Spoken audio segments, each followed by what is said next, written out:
Well, now as we have an idea of P type and N type semiconductors, we are ready to describe or understand what is a p-n junction and what are the functions of this p-n junction. So what is a p-n junction? If we talk about a single crystal of let's say silicon or germanium, it's doped in such a manner that half part of it acts as a p-type semiconductor and half part of it acts as a n-type semiconductor. Here the term junction implies the boundary region of this transition between n-type and p-type semiconductor material. Okay, now a p-n junction cannot be made just by placing a p-type and n-type semiconductor in close contact with each other. Okay, now these two separate semiconductors cannot have, if you are talking about one n, if you bring a n-type semiconductor and p-type semiconductor and join them, they will not form a continuous contact at the atomic level. It may seems like they have a continuous contact, but in the atomic level they will not have a continuous contact. Okay, now a p-type or n-type silicon crystal can be obtained by adding as we know the suitable acceptor or donor impurity. This p-n junction, this p-n type holes, this semiconductor is formed by a suitable crystal growth technique, or there is a wafer technique also. So there are techniques to grow this p-n junction. We just cannot put these two together and form a p-n junction. Now today we are going to understand what when we mix this, when we grow a p-n junction, what happens actually. Okay, to understand this, so definitely this is one side is this is the p-type semiconductor. Here this majority charge carriers, the free charge carriers are whole, and this is n-type n-type semiconductor here. So p-type and n-type, this red means this is the negative electrons here, and these are the holes, this is the electrons, these are the electrons, and these are the holes. Now two important process involves during the formation of a p-n junction. Number one is diffusion, another is drift. When a p-n junction is formed, the p side of the junction has a higher concentration of the holes, as we know, and the n side has a higher concentration of electron. Due to this concentration gradient at the junction, holes begin to diffuse from the p-type to n side. They leave behind this negative acceptor ions, which set up a layer of negative charge or negative space charge region. This is the negative space charge region. Now similarly, electrons diffuse, electrons from this side diffuse to that side, and they leave behind the positive donor ions, which set up a layer of positive charge or positive space charge region. This sets up an electric field near the junction from n to p side. Okay, any hole, this is the positive side and this is the negative side, so there is a potential difference generated, plus minus generated in this region. Any hole near the junction, any hole, if it comes near the junction, is pushed away by this positive charge. Similarly, any electron which is trying to go to that other side is pushed away by this negative charge. Okay, consequently no charge carriers are left in a small region near the junction, and this small region in the vicinity of the junction, this is a very small region. So now we define one important part here, depletion region. Depletion region, this question comes in your final exam. What is depletion region?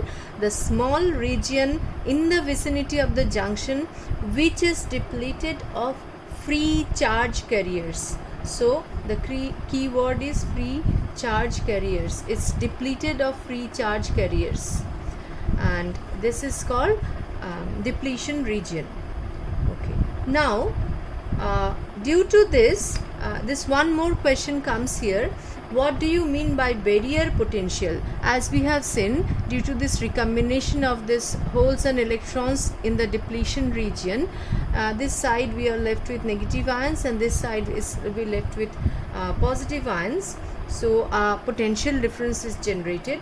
Now this accumulation of the negative charge in the P region and the positive charge in the N region sets up a potential difference across the junction. This potential difference is called the barrier potential. So second question comes from this part is define barrier potential. So barrier potential, and it's denoted by VB. A barrier potential is generated in this region. Third question comes from this part is define diffusion current. Okay, this barrier potential opposes the further diffusion of electrons and holes across the junction. Only those electrons which have energy which is greater than EVB can only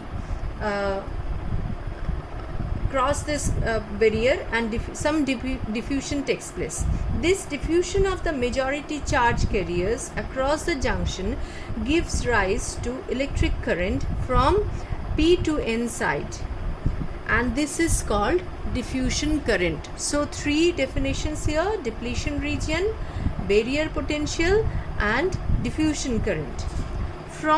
With this knowledge, we will move on to the working of a PN junction. So this is our junction form. This is a PN junction. Now we'll try to understand the working of a PN junction. We are not going to draw this electron holes anymore. Simply a PN junction like this. This is the barrier potential at this point is VB. This is P side and this is N side, and first of all we'll try to understand the PN junctions working when it is forward biased. Forward bias. Next question comes here: what do you mean by forward biasing? This is the fourth question from this part. So the answer is, if the positive terminal of the battery is connected to the P side of the semiconductor and the negative side of the battery is connected to the N side, then the junction PN junction is said to be forward bias. I would like to make a note here, small note here. So don't make mistake and don't write that positive side of the battery is connected to the positive side of this PN junction. So P here does not means positive side. This thing is actually electrically neutral. It has no charge as such. It's electrically neutral. So if you are writing positive side of the battery is connected to the positive side of the semiconductor, PN type semiconductor, it's wrong.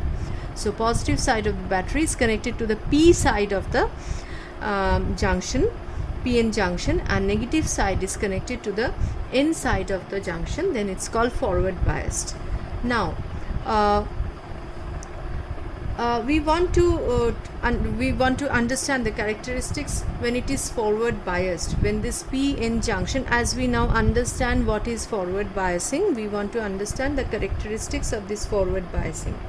So first of all, this is the potential barrier. There was a potential barrier VB. Due to this forward biasing, the potential effective potential barrier decreases. And what is its value? If we apply V voltage here, it decreases to a value VB minus V, and the energy barrier across the junction decreases. Now the second point is majority charge carriers, that is hole from the P side and electrons from the N side, begin to flow towards the junction. Because the potential barrier decreases, majority charge carriers again starts flowing. Third point is diffusion of electrons and holes into the depletion region decreases, and its width decreases its width. Actually, the depletion region's width decreases. Now the fourth point here is effective resistance across the p-n junction decreases. For this later on we'll come to know that this is nothing but actually a diode. We call it a diode valve. It acts like a valve. It allows the current to flow through in one direction and does not allow the current to flow in the opposite direction. So for this ideal diode, this p-n junction diode, for this forward biasing condition, the resistance for an ideal diode is forward bias resistance is 0. When the diode is forward biased, the effective resistance to this diode is 0 for ideal diode, not for any this actual real diode. So next part we'll try to understand forward bias. Now D was missing here. So next part is we'll try to understand what is reverse bias. Then we'll go to the forward bias and reverse bias characteristics of the diode. First, let us try to understand what is meant by reverse bias. Reverse biasing. Now we have our p-n junction. This is p side and n side, and if the p side is connected to the negative terminal of the battery and the this positive terminal of the battery is connected to the n side, then the diode is said to be reverse biased. So the characteristics here is, as it is reverse bias, the barrier potential here increases to VB plus V, and hence the energy barrier across the junction also increases. The majority charge carriers move away. Here this is a hole. This majority charge carriers are the holes. Holes move away towards this side and electrons move away to this side. So the majority charge carriers move away from the junction, increasing the width of the depletion layer. The resistance of third point is the resistance of this junction becomes very large. Ideally this is infinity. So forward bias ideally it's 0, and reverse bias ideally it's infinity, and no current flows through this junction due to the majority charge carriers. These are the characteristics. Actually, this is what happens when you reverse bias a p-n junction. Now we'll try to draw symbolic representation. This is not actually a symbolic representation. So as we have seen that when it is forward bias, it allows the current to flow through, and when it is reverse bias, it's not allowing the current to flow through. So this is called diode and acts as a valve. So the symbol for the diode is this one. Okay, now this side, of course, this arrow indicates the flow of this current. So this side is typically P side, and this side is taken to be N side. Now when you connect battery positive here, and of course this is, we are drawing a circuit diagram here. We'll introduce a switch here and a resistance here, and of course another thing, this is the circuit representation of a forward bias diode. So you can omit the resistance also. So this is forward biasing, and for reverse biasing we'll simply change the polarity. This is reverse biasing. Now we'll try to understand, we'll try to plot the graphs for forward bias this forward biasing and the reverse biasing of this p-n junction diode. For that we will draw the circuit diagram. These experiments you are going to perform in the lab someday, definitely. So for this forward bias characteristics, we'll measure the voltage across this diode using a voltmeter, and we will use a rheostat here. We'll use a rheostat here to change the voltage so that here, unlike the Ohm's law, here will vary the voltage and corresponding current will measure. So this is the required circuit for varying the voltage, and here is a switch or key. Let me draw. This is plus minus, this is rheostat, and we put a milliammeter here. So this is the circuit diagram. This is PN junction. Okay, the circuit for studying VI characteristics. In the Ohm's law, we are plotting V versus I. Here we'll plot I versus V characteristics of this PN junction diode, because here the independent variable is V. We are varying the V here, and corresponding change in I we are measuring. The dependent variable is I. So we'll plot I here in milliampere, and we'll plot the voltage here for the forward bias, and the graph will be somewhat like this.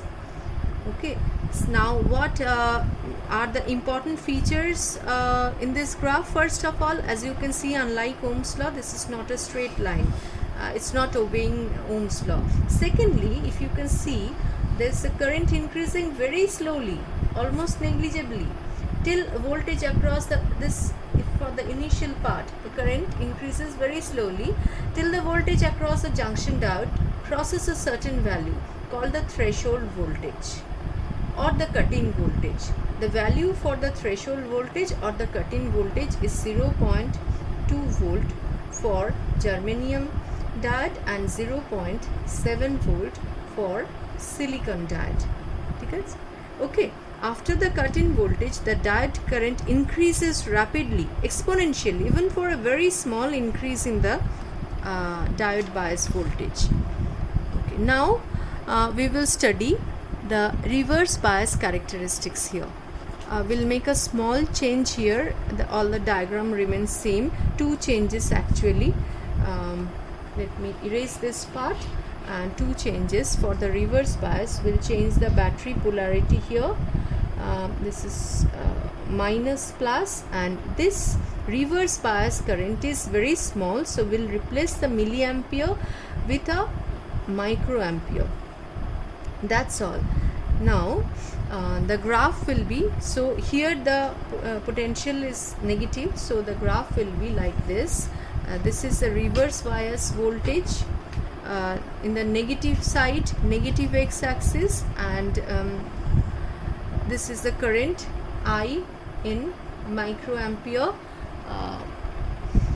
along the negative y. This is along negative x, this is along negative y axis. So the graph is somewhat like this. Okay. Now what are the features of this graph?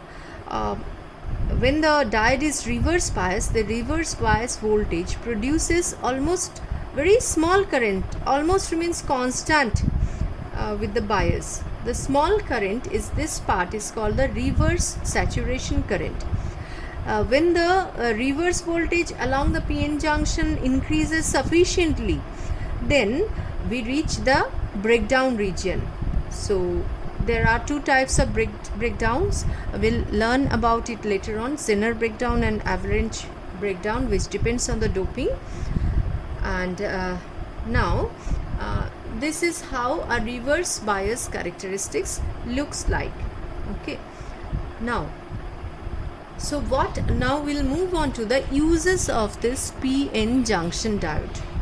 So in the question from the previous part, question comes: draw the forward bias and reverse bias characteristics of a diode. Now from the next part, two question comes: explain the function of a junction diode as a half wave rectifier,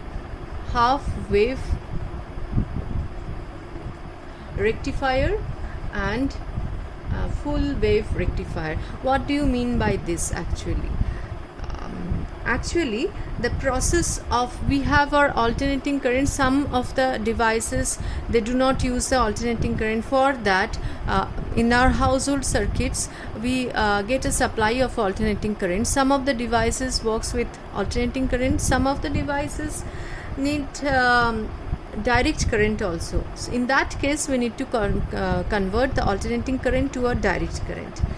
The process of converting alternating current into direct current is called the rectification, and the device used is called the rectifier. Now, this PN junction is used for rectifying alternating current to direct current. Now, we will discuss, first of all, we'll discuss two types of rectifiers, half wave rectifier. First, for this half wave rectifier, let me draw the circuit diagram, and please follow the diagram properly, because every alternate year this question comes. Draw the circuit diagram of a half wave rectifier and a full wave rectifier, or a full wave rectifier. So what are the points to be remembered? For firstly, AC input must be shown. Then we apply the AC input through a transformer here. Transformer must be shown properly with this core also. So now we have this transformer here, and we have one diode, and here we have our load resistance across which we have our output. So what are the things to be drawn here properly? So AC must be there, transformer must be there, diode, and RL. Of course, it must be shown with RL, not R, not just the symbol, but it has to be shown like RL, and this output must be shown. So this side diode, RL output, and this side AC and transformer must be shown. Now, what is the, how this actually how half wave rectifier works? Now let us try to understand. So our input was somewhat like this. Our input was like this. So this is the input signal which you have to draw along with this circuit also. Now in the output, what will you get? In the output, let us try to understand first. So this first half of the cycle is positive. Let's say it's going, the current is reversing its direction. So the first half is positive. Let's take the positive along this side. So first half the current is going through this side, and as the current is going from this side to this side, for this diode, this current is actually, this is acting as a forward bias diode, as the current is going from this side to this side, P to N. So forward bias diode allows the current to flow through, and we get our output across RL. So we get our output for this like this. Now when the cycle is reversed, so current is in this direction. So as the current is in this direction, this sign simply means it will not allow current to flow through in this direction. So for this direction, the diode is not working, so it's reverse bias, and there will not get any output. So output is 0. Next, again, when the cycle is positive, it goes to this side, and again the diode acts as a forward biased. Now half of our wave has been rectified. So this is called half wave rectifier. So this circuit and this graph is very important.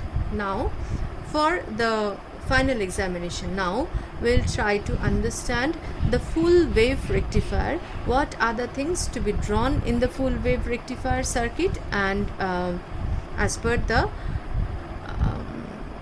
ISC examination is as concerned, this is full wave rectifier circuit. So for full wave rectifier circuit, this part is same.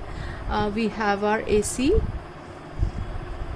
input, and this here we have our transformer,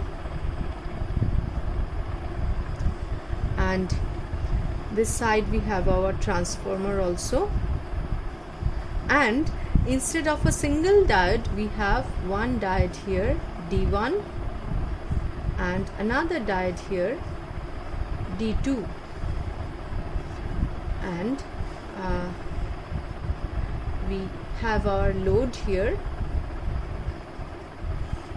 and this is a center tap transformer. This is called center tap transformer, and output is obtained across this load resistance RL. So again here, what are the things to be drawn? AC transformer. It's very simple actually. If you draw everything, you will get full marks. So AC transformer, this side, input side, and D1, D2 and RL. That has to be marked properly. Now what will be the input and output characteristics? A graph. So let me draw this input. Input remains same. We give AC as input, so it's like this. I'm drawing only a part of it. Input is this. Now what will be the output? Output first for D1. So in the first cycle, let's again take this current is flowing through this side. So for this diode, when the current is moving in this side, this D1 is active, and just keep this in mind. When D1 is active, current is flowing, but this D2 is in reverse bias. This D1 is forward bias, D2 is reverse bias. No current flows to this side. Current directly goes to RL. So for D1, the current is flowing in this direction. And what will be the output here? Output is in this direction. So if you take the output like this, for D1 the output is this. And let me draw the output as a whole. And when the current is reversed, this side, when the current is reversed, this D2 acts as forward. This D2 becomes forward biased, and the current flows through RL again in this direction. So current through RL, direction of current through RL remains same for both D1 and D2. For the first half, D1 is forward bias, D2 is reverse bias. For the second half, D2 is forward bias, D1 is reverse bias. But for both the halves, current through RL flows in the same direction. So output, this is for D1 and this is for D2. And again, sorry for this overlap actually. Now this is for D1, this is D2, again this is I was supposed to draw it with red pen. This is again D1, and this will be D2, and so on. So this is D1, this is D2, D1, D2. So actually what we get, this current is no more changing its direction, so we get an output like this. So the almost our the DC is almost here. So we apply certain filter circuits along with this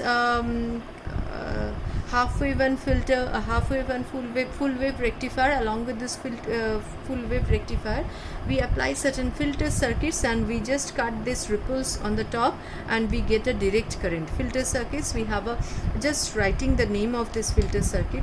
There are series inductor filter and shunt capacitor filter circuits. So using this filter circuits, we just cut off the ripple and we get a smooth DC output.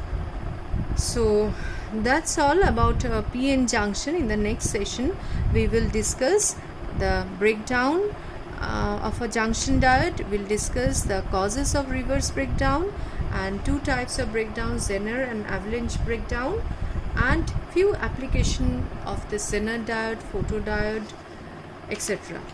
Okay, that's all for today.